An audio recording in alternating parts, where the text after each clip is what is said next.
Hi, this is Andrew, and this is Keen On, the daily now.tv chat show with some of the world's leading thinkers and writers.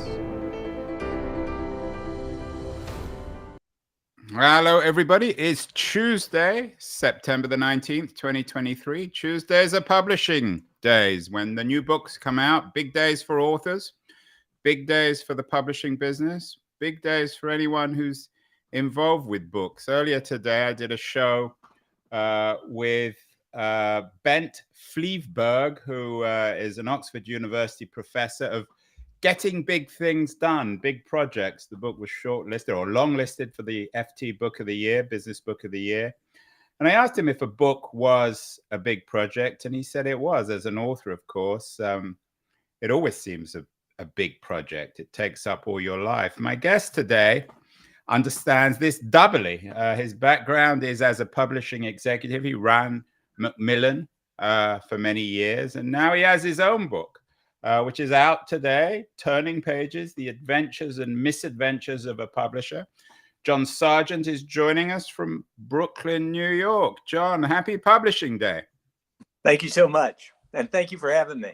Well, you're welcome. It's an honor for me to have a publishing legend. Are books big things, John? Yeah, the books are big things, both sort of culturally, historically, culturally, and also particularly for the authors who write them. It's not easy. They're big projects. Ben talked about every big project being treated like a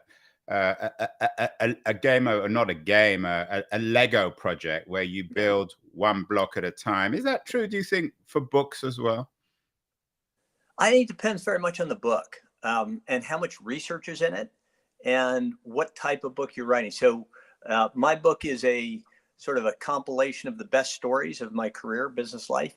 And as such, yeah, very much like building blocks. You work on one story, then you work on another story, then you work on another story, each individually, and then you have to try to figure out how they go together. So yeah, Lego for me in my book, it would be very accurate. The subtitle of your book, Turning Pages, is The Adventures and Misadventures of a Publisher. You have a very distinguished background. Your family, some of your grandparents are famous people in the American publishing industry. Do you think of your choice to go into the publishing business, was that a decision to go into the family business, the family trade? Not really. Through college, till sort of halfway through college, I wanted to be a marine biologist more than anything else. And when I was very young, my mom moved out to Wyoming, so I grew up in rural Wyoming and wasn't really deeply involved in the publishing sort of business or the family business. But I did at a moment when I graduated from college think about, well, this is a family business, maybe I'll give it a try. But that was only after I bombed out on a whole bunch of other jobs, to be honest with you. It was during the recession, couldn't get a job. And then I decided to go to a publishing course just to see what the family business was. And I got a job out of the publishing course. I took the first job I was offered. Tell me a little bit about the family and why it is, in your mind, a family business. Oh, okay. So I'm the fourth generation of a publishing family. My great grandfather started a publishing company, had to quit work when he was very young. I think seventh grade, he went to work, and he ended up starting his own publishing company with a partner. And by the time he died, it was the largest publishing company in America. So he give us some names of the company and the grandfather. His name's Frank Nelson Doubleday, and the company was Doubleday. And you know, it turned into actually a big media company before it was sold to Bertelsmann in 1986. It was one of the largest. It was the largest. It remained the largest sort of conglomerate publisher in the United States, and it was run first by my great grandfather, then by my grandfather, then by my father on my mother's side. My mother was a Doubleday, but my father ran it, and then my uncle ran it. And then it was sold. So it had four family members run it in the course of all those years. Yeah, but Doubleday was the publisher of my first book, Cult of the Amateur. Well, You, see how that it was a great publisher. it What was a big shows great it published. publisher. Yeah, I didn't realize it at the time. You know, we all complain. I mean, as you know better than anyone, writers spend their whole time complaining about their publishers and their agents, but we should be a little bit more thankful. So did you go into, I mean, it's one thing to be a family business, but you didn't work for Doubleday. You worked for Macmillan. No, I started work. I started work as a salesman for college textbooks, and then I went to business school, and then I went to work for Doubleday. It did not work out for me. After about 4 years, I decided I'd do better somewhere else. So that was a misadventure, was it, John? That was very much a misadventure. Was it that you felt a little awkward being in the literally in the family business, or it just didn't work? My uncle and my mother were estranged, and oh my and God. my uncle, I guess I'd say that the family baggage became a little bit too much, and it was clear to me I had to go. And you went, and went. but you made a huge success of it. You ended up running Macmillan. Yeah. Do you regret your choice of career? Oh God, no. It's fantastic, the publishing business. It's just fantastic. The people who go into it are naturally curious. Most of them love books, and which means they're ideas people, and so the people you work with are fantastic, and then the authors are just amazing. I mean, think of how many people in today's world that have written a book, and if you're a publisher, you meet those people, and the novelists are fantastic, but then all the sort of from politicians, celebrity, tons of people want to write a book, and it's just it's a fascinating world from beginning to end, full of incredible people. So it was great. I just loved it. John, do you think that the publishing industry does a good job leveraging, I'm not sure if that's the right word, it's a business school word, leveraging that talent? After all, as you say, you aggregate some of the smartest people in the world, fiction writers, but particularly non-fiction writers. Yeah. And yet, I can't think of a way in which the publishing industry has built on that network to be able to compete with the multi-billion, sometimes trillion-dollar networks of our digital age. Did the publishing industry, or has the publishing industry missed a trick in terms of adding to its relationship with its writers and not appreciating the real value, which may not be in the book, but in the talent? Yeah, I think so. I think that's accurate. It's a strange thing, right? Because the people want to write a book, and you get together with people over the concept that they're going to write a book, and you help them write the book. But beyond that, there's not really an avenue that says, hey, can you help us with these things? It's not that sort of relationship, because the writer is the talent, right? So think of it in Hollywood or in music. The talent is what's important. And the talent's job is to be the talent. And it is your job as a publisher to get the best out of that talent, not to use that talent for your own ends. In the old days, they did it a lot more. I remember Dick Snyder, who used to run Simon and Schuster, once told Richard Sarnoff and I that we were misplaying everything, and that we published all these politicians. We should call them up, go down to Washington, and get them to intervene in some of the legal issues that we were having. And that's just not a natural thing. So I think you have something there that it isn't sort of a two-way street, but it doesn't feel natural to me. That doesn't feel natural. I wouldn't call our authors to try to get them to help me with publishing issues. Would be unnatural. It's a mistake, but it does feel unnatural. You ran one of the big publishing houses, Macmillan. Was there stuff that if you could have just burnt the whole thing to the ground and started again. Was there stuff that you would do or would have done? Oh yeah, the publishing is hugely inefficient. There's a big infrastructure in place, and we are gatekeepers in many ways that are inefficient. But it's a big ecosystem, and the authors depend on it, and the writers depend on it. And there's a responsibility that I always felt, an enormous responsibility, that my job was to help those people get their book published and publish it as well as possible. It wasn't to maximum efficiency, maximize profit, see what the earnings look like. The weighty responsibility were things like big freedom of speech issues and sort of the whole business. If you look at what happened to music, right, when it went through the digital transformation, music sort of fell apart for the musicians. Right? It became very hard to make a living for musicians. And a lot of what I concentrated on and what others in the business concentrated on is over the last, 15, 20 years is make sure that does not happen to authors, right? That Yeah, authors you were very much involved with digital rights. You got involved with a big fight with libraries on stealing content. But and I want to get to that, but I wonder on the business side, I take your point that, of course, a book is more than just a business, but there's something profound. I just speaking as an author, written a number of books, there seems to be something profoundly archaic about the book industry and the way it reports sales. It's astonishingly archaic. It's as if almost they've gone out of their way to make it so difficult to understand that most authors just throw up their hands and give up.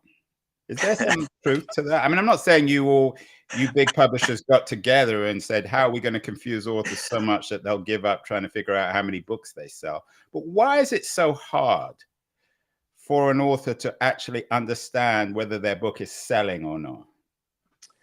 So the biggest reason it's complicated is that books, unlike almost anything else in America, are sold returnable. So when we ship books as publishers to let's say we ship 1,000 books to Barnes and Noble, and the author says, how many books did you sell? Well, the answer is we didn't sell any to a consumer yet. And Barnes and Noble can send us all 1,000 back.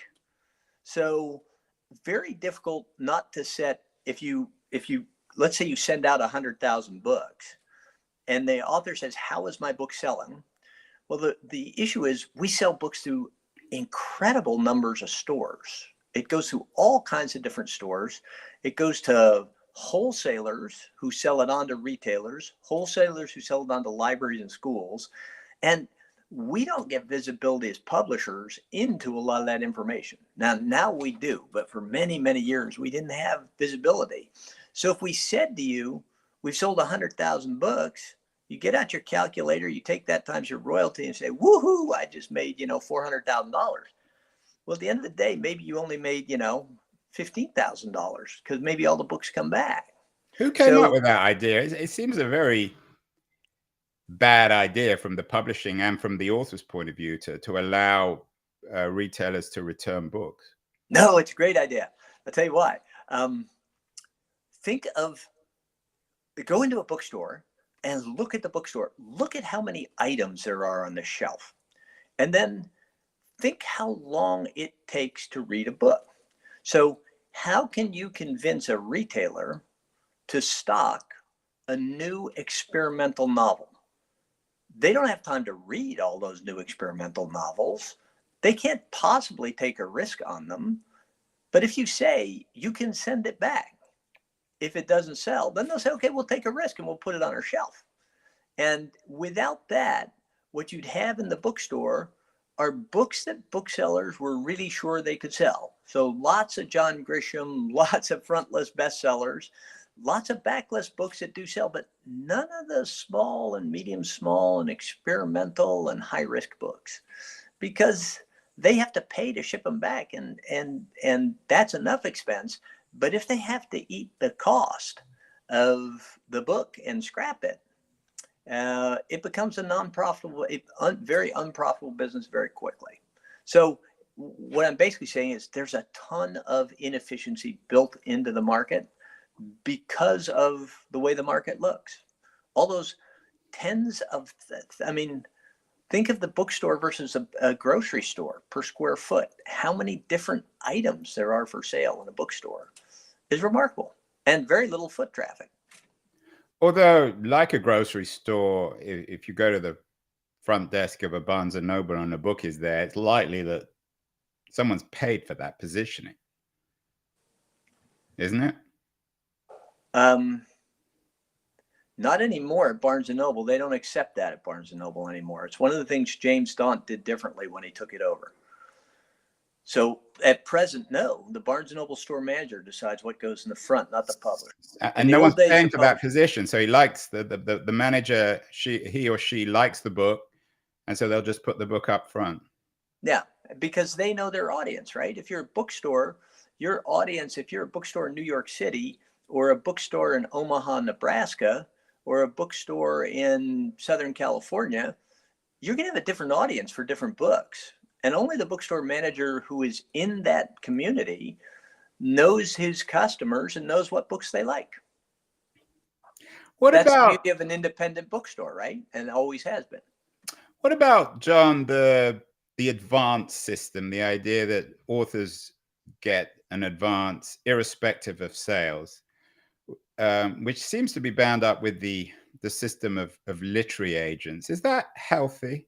Do you think that all these huge advances which agents, particularly super agents, seem to win, has that been good for the industry? And shouldn't authors simply be paid in terms of sales rather than these advances? Because once you get the advances, you lose interest in sales. A really good question, right? The plain fact of the matter is, if authors just made the royalty earnings they earned, they wouldn't make as much money. So your question is, who should make the money, the author or the publisher? And the author advance system allows the author to make a much bigger percentage of the pie. So big authors, publishers don't make a lot on big recurring authors. The advances are so big that the authors are taking, 70, 80% of the profit, sometimes all the profit. So without that system, the publishers would make more, the authors would make less. And so I find it hard to say it would be good not to have author advances. If I was a publisher, I want to make a lot of money, I'd say that's a good system. But in the end, what I want is lots of authors being able to make a living writing books. So I guess I'm a supporter of the big advance in that it allows the authors a larger slice of the pie, and rightfully so probably, right? They're the talent. And what about the Mr. or the Mrs. 15%, the agents? Do you think agents, literary agents, do they do generally a good job? If you could, at the click of your finger, just get rid of agents, would that be a good or a bad thing? Good question. I think it'd be a bad thing. There's good agents and there's bad agents, just like there's good publishers and bad publishers, and good authors and bad authors. My agent was fantastic. Now that I have two. I have a on Turning Pages. I have a children's agent and I have a adult agent, and because I wrote some children's books, and both of them were fantastic. Right? They are the human being that is 100% on the author's side, because the publisher is trying to make money and trying to run a business. The agent's job is to take care of the author, and as such, they're valuable. And if you get an agent who's tenacious, well, take yourself, right? You're going to publish a book. If you don't have an agent, you're going to look and say, who am I going to submit this book to? How am I going to find out which editors like the type of book I like? And a great agent has friends in all the publishing houses who are editors and calls them up and says, you're going to love this book. You got to read it. Don't just breeze through. The second half is fantastic. Please read it. And they have a relationship and they read it. And the good agents, my agent was like a dog with a bone. She just kept working until she found someone to publish the book. And no temptation to have it published by Doubleday, right? There was, but you know,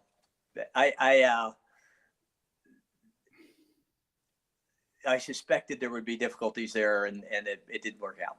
But there was a temptation. There's always a temptation, John. So the author does the writing, the agent does the selling, and often they come up with the project. They're the ones who realize the sale. What does the publisher do? Well, the publisher does a lot of work. The publisher is responsible for designing the book, the physical object of the book. The cover, you mean? No, the insides, the typeface, the insides. Is there, are there inserts? How does it look? Is it big type, small, dense? You've picked up books in the bookstore and say, whoa, God, this thing is dense as hell. That's all publisher decision. So they're responsible for making the artifact, getting the artifact printed, storing it in a warehouse, shipping it to the retailers, and then the magic of it, making the audience know that the book is out there, right? Saying to the audience, here is the book, finding the audience, easier today than it used to be, finding the audience and making sure they know the book is out there. And that's what you get paid for, right? Is creating the book, distributing the book, and then finding the audience. That's what publishers do. So a publisher is, in many ways, their biggest value is in marketing. Yeah. Marketing, publicity, finding the audience and getting your book in front of the audience is what the publisher does. Why do you think, John, and I have this on my show because I deal directly with publicists, why do so many authors hire independent publicists if the core business of the publisher is to drive marketing? Okay, so what you have in a publishing house, particularly a big publishing house, is a constant stream of books, right?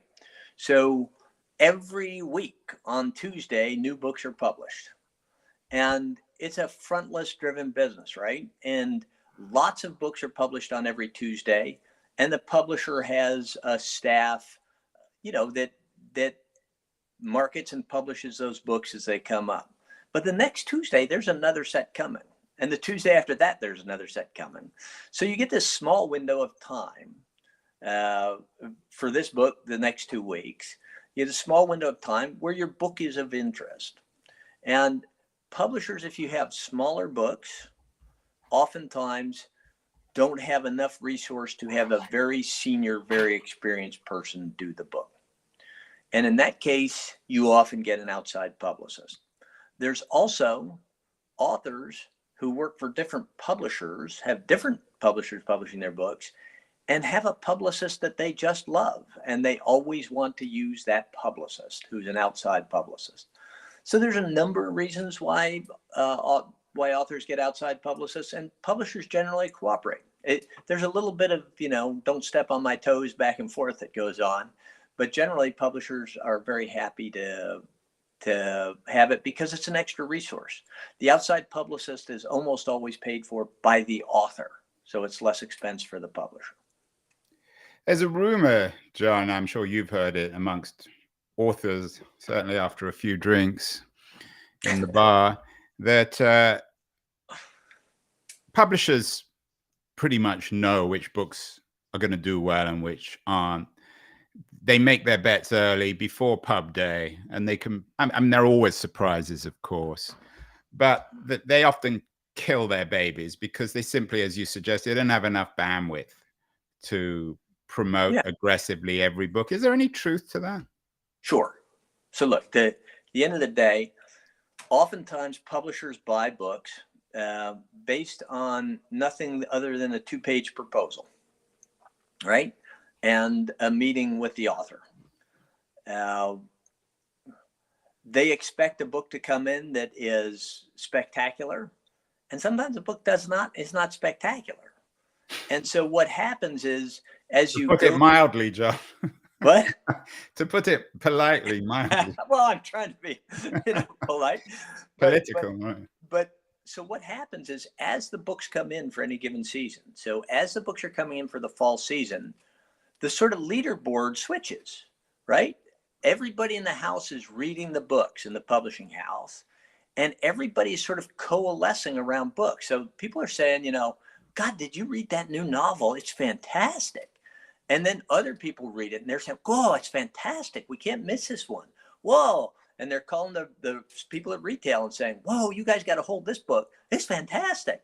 So the enthusiasm, it's very much a human business. The enthusiasm around books changes.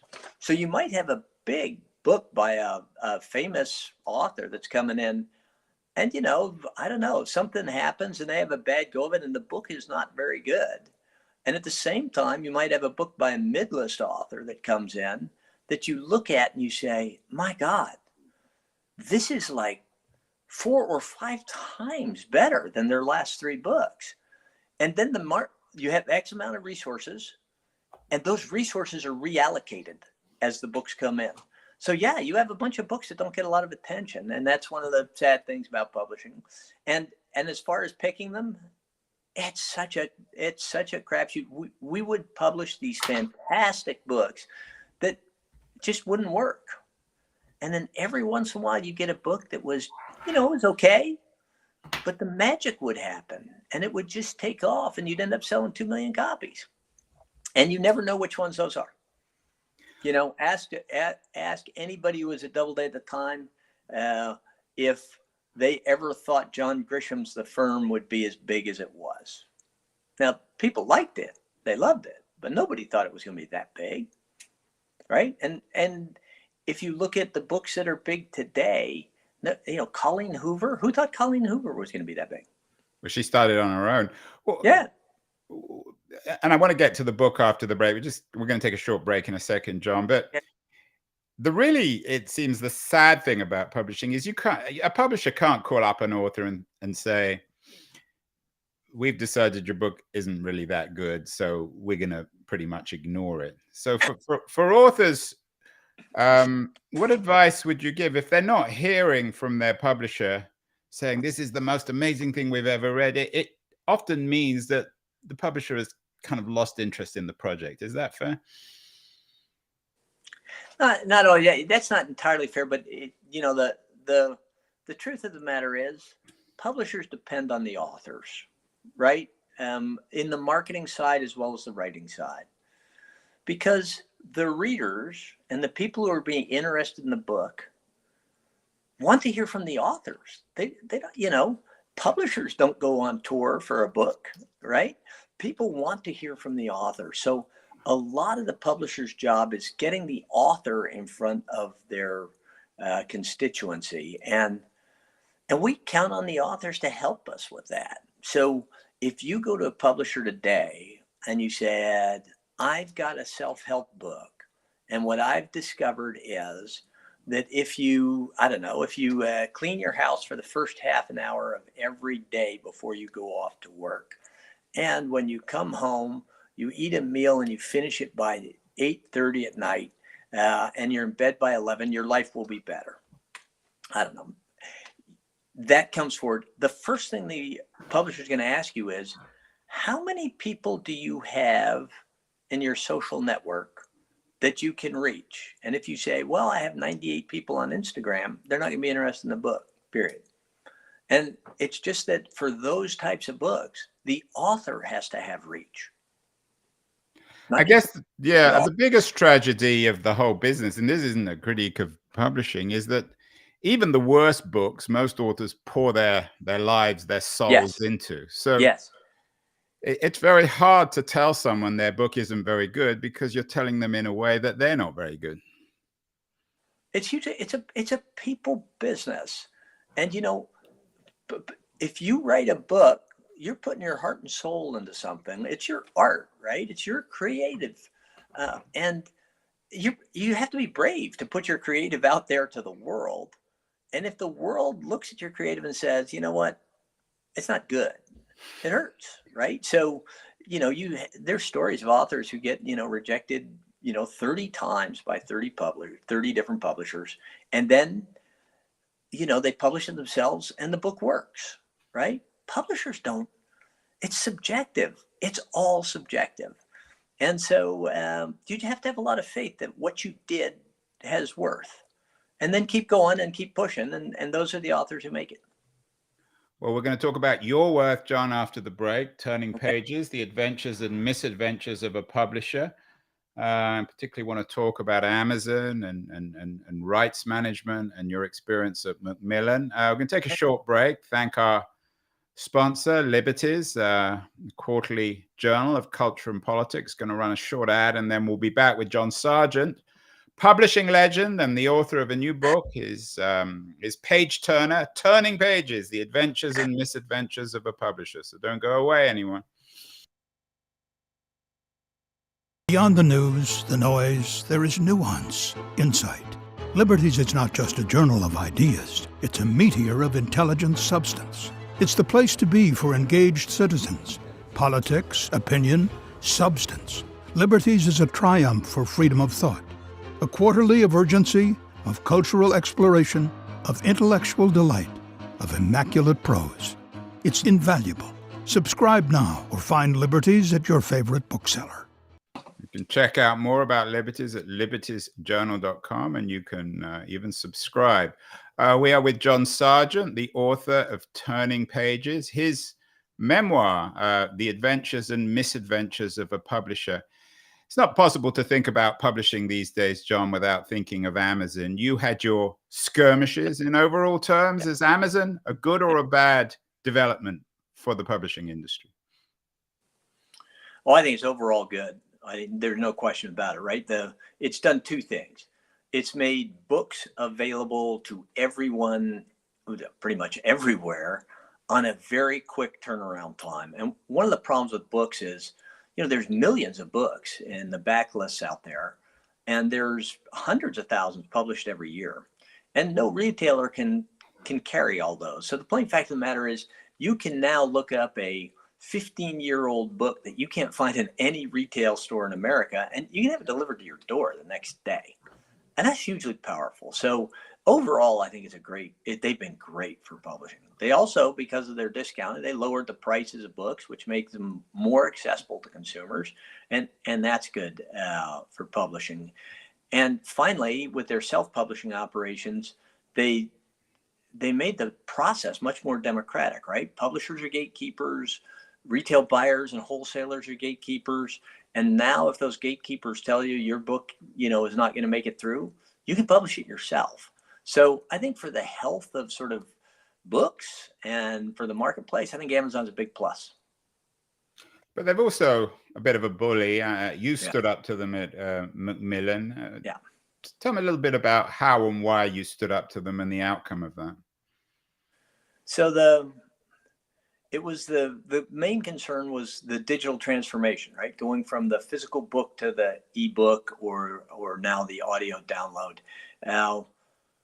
And making sure that the author could still make enough money. Unlike music, we wanted to make sure the authors could make enough money and that retail bookstores could survive. Because remember, what happened with video is, those video stores disappeared pretty fast, and the music stores all disappeared.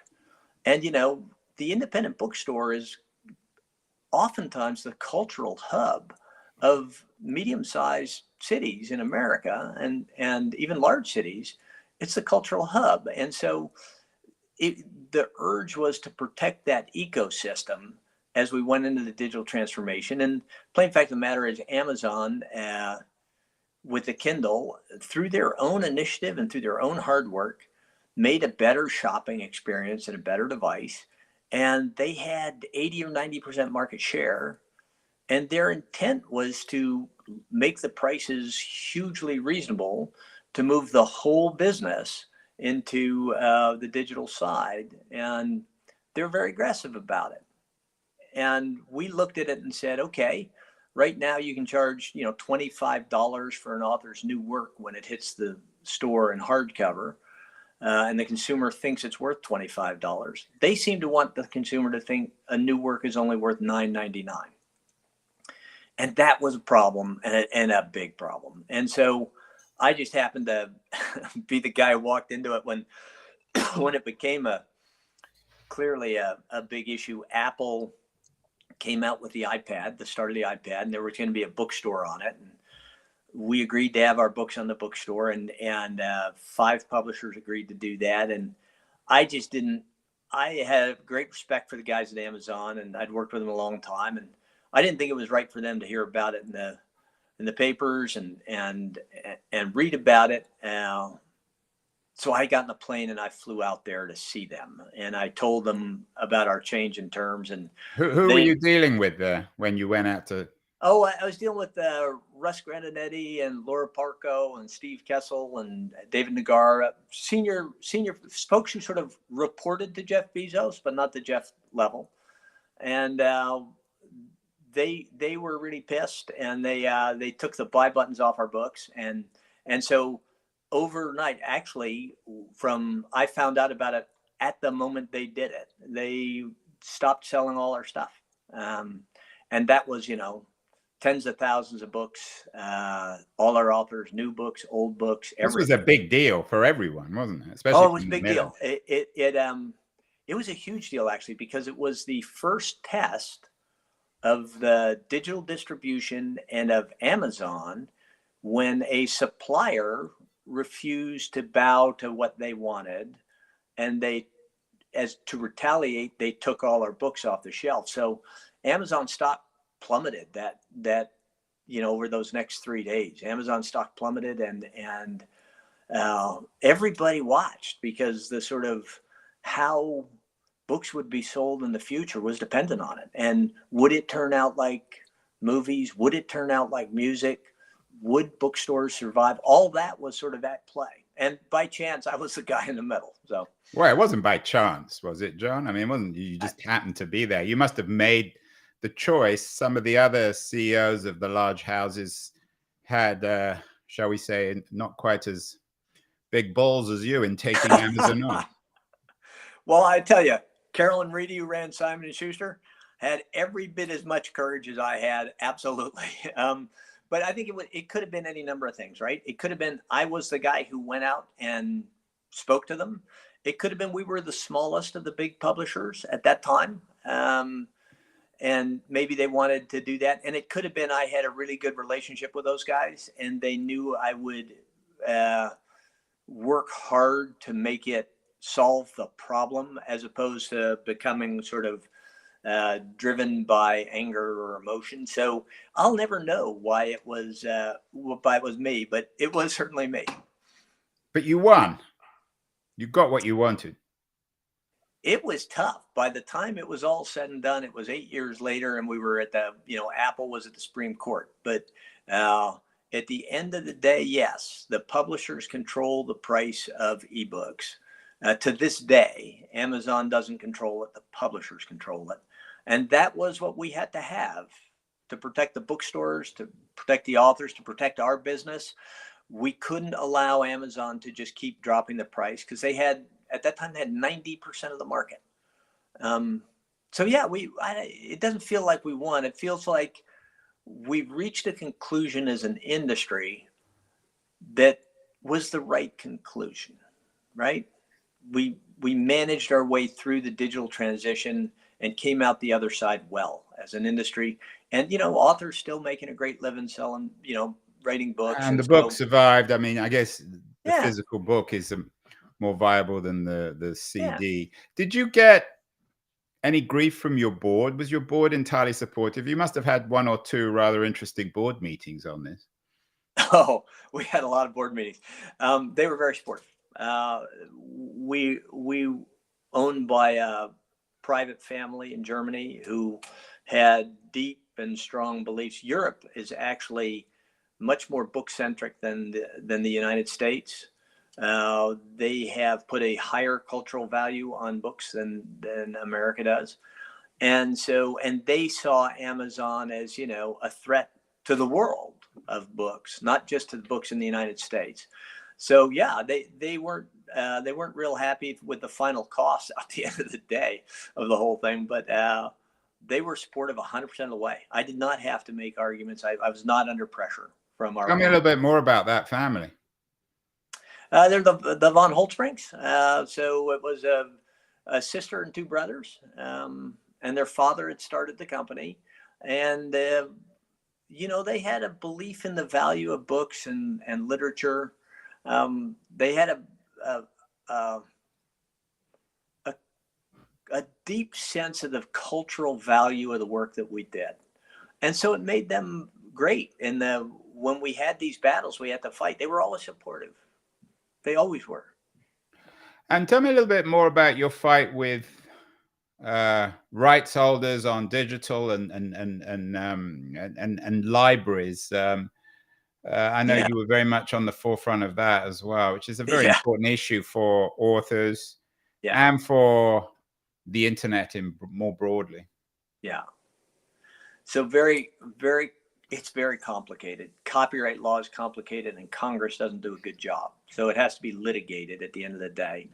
And the first big thing was with the AAP and Google, when Google wanted to copy every book in every language ever published on Earth and make all the information inside those books available in snippet form. We fought that. That was an 8-year battle. And Richard Sarnoff and I were the lead negotiators for the publishers in that. So you fought Google and you fought Amazon, and you survived. Yeah. And the libraries, at the end of the day, that was the most painful one, because I love libraries, and everybody in publishing loves libraries, and the authors love libraries, and we all went to the libraries because we're all book people. But at the end of the day, with ebooks, when you get to the point where you can borrow ebooks from the library without friction, right? You just go on your device, and as easily as getting an ebook from Amazon, you can get that ebook from your library for free. It begins to make you feel that books should be free. And you have this expectation that you should have all books available to you at any time for no money. And in the old days, you had to go to the library to get your book, and maybe they didn't have it. And then, Christ, you didn't get back to the library and you had to pay the late fee. And sometimes they didn't have it on the shelves. And, there was this friction, and the friction was gone. So that was a big battle. That battle keeps going. They've still got to solve that problem. I know you're not a big fan of the Internet Archive, which is up the road from me. I rather like those guys. What is it about them that troubles you? Look,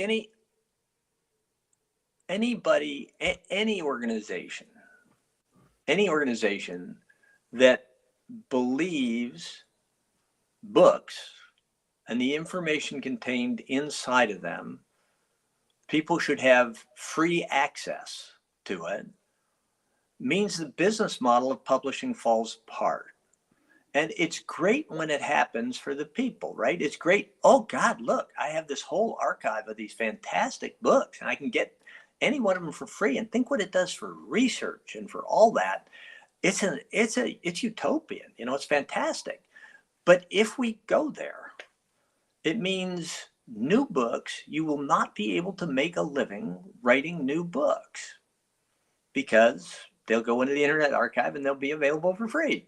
And so much, look at the Hollywood writer's strike we're having now, right?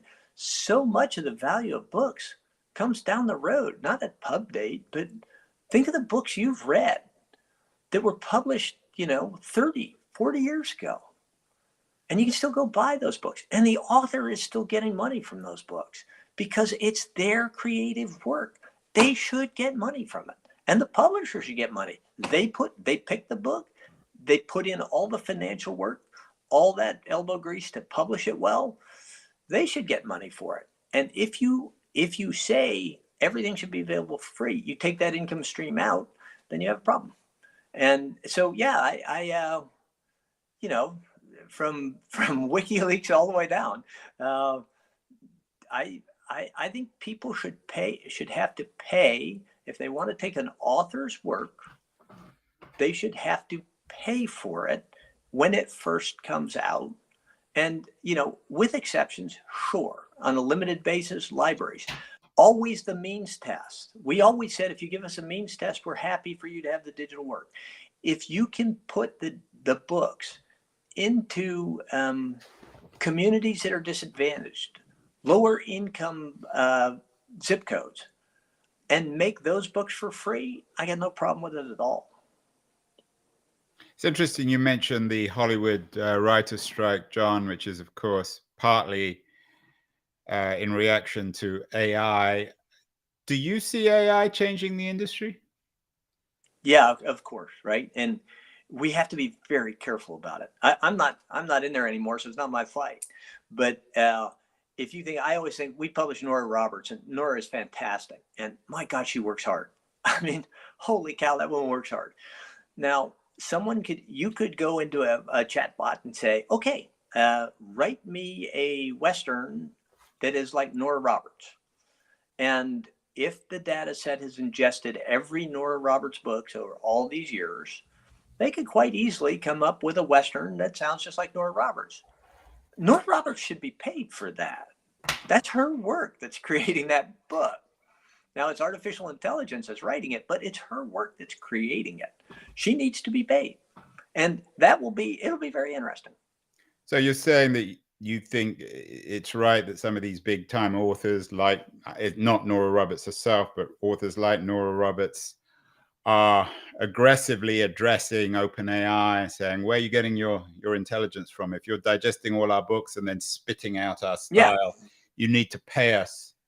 Yeah, and that's for publishers. That's a publisher battle. That's part of what we do for authors, would be a publisher's battle. That's what happened with the digital transformation, right? The publishers took on the sort of attempting to get there, along with the Authors Guild. But you have to have a concentrated group of people. John, you took on Amazon and survived. You're brave enough to look them in the eye, and they were the ones who stepped down. You looked Google in the eye, they stepped down. You took on the Internet Archive, they stepped down. You should be a hero, but you left Macmillan under quite controversial circumstances. Do you see your career as a success? Oh, sure. I left it at I was fired at age 63. Why were you fired? It seems weird that a guy like you who took on all these big companies would be fired. Yeah, so I was a CEO for 24 years, and basically I got when the pandemic happened, I knew that we would do really well in the pandemic. Book publishing does well in times of stress. It's countercyclical, and you could feel that people wanted to read more. You could feel it. You could see it in the sales numbers, and I knew it was going to go well for us. But our owners didn't feel that. They were sitting in Germany, and so my boss, Stefan, he kept trying to find ways to protect our capital base to make us more profitable. So, doing things like cutting employee salaries and things like that. And I tangled with him on that stuff. And we went head to head a bunch. And then he gave me a direct order to do something that I thought was not in the best interest of our employees in the middle of the pandemic. And I looked at it, and it was wrong. It was wrong financially, and it was wrong to do to our employees. So I refused to do it. And the next day he fired me. Well, that's quite an achievement, John. Finally, and I appreciate your honesty. You tell it as it is, as you do in Turning Pages, the adventures and misadventures of a publisher. This is not just a very serious book about fights. It's a book of human stories. So perhaps you can end, John, with one story from the book that you're particularly keen on, one anecdote that somehow captures the beauty of the business. You say it's fantastic, the publishing industry. Tell me a story that reflects why and how it is fantastic. Well, I'll tell you, sure, what these stories are, what this book is a collection of stories that are actually good stories, right? And one of the things about good stories is if you recognize the people in the story, it makes it somehow more memorable and powerful. So what I'll tell you is a very short story that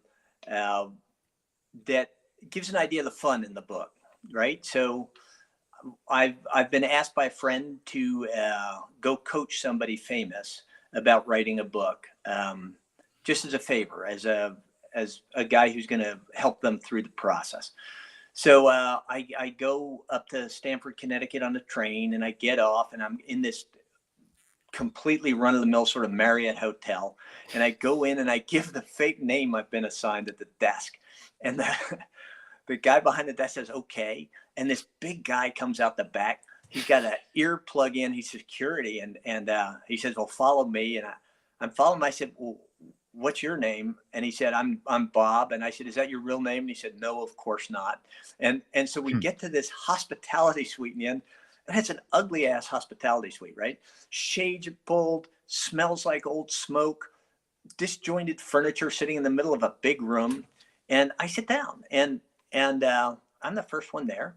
And I've asked the head of marketing to come with me to talk to this guy. And so before he shows up, I'm sitting there alone in this room, and the door opens, and in walks the guy. And he comes and he shakes my hand, and he sticks his hand out. And I look at the hand and I say, oh my God, I wasn't expecting that, because the hand is huge. The palm is thick. The fingers are long and skinny. And it's sort of white, looks almost bleached. It looks like a big truck driver's hand. And this is not a big guy. Yeah. And so I say hi, and it is in fact Michael Jackson. And Michael is wearing these aviator shades that you cannot see through. No matter how you look, you can't see through. He never takes them off. We sit for an hour. We talk about him publishing the book, and we talk about the various things he might have to do or not do. He's obsessed with Madonna, because Madonna has just come out with Sex. And in Sex, the Madonna book, there's naked pictures of Madonna.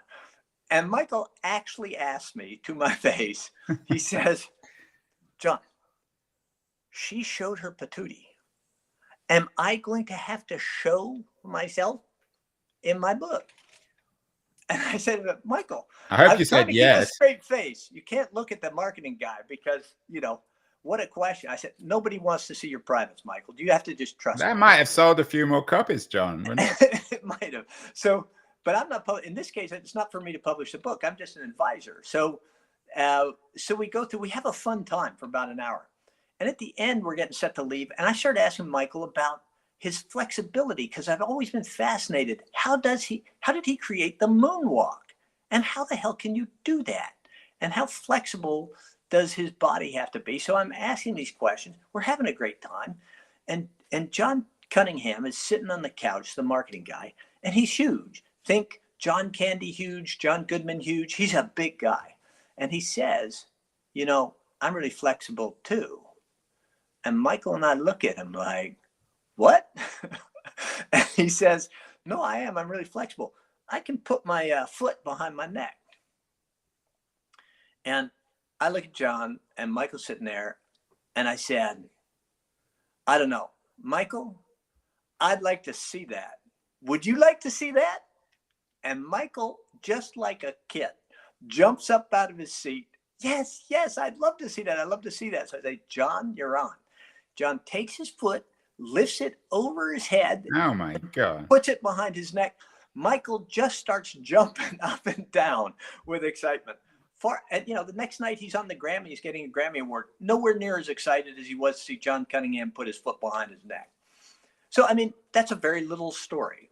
So there are lots of stories like that in John Sargent's new book, Turning Pages, The Adventures and Misadventures of a Publisher, including amazing stories about Monica Lewinsky. So, John, congratulations on the book, and thank you so much. I really appreciate your honesty in dealing with some of these issues that authors obsess over. Thank you so much. Okay. Thank you very much. Thanks for having me. Really appreciate it.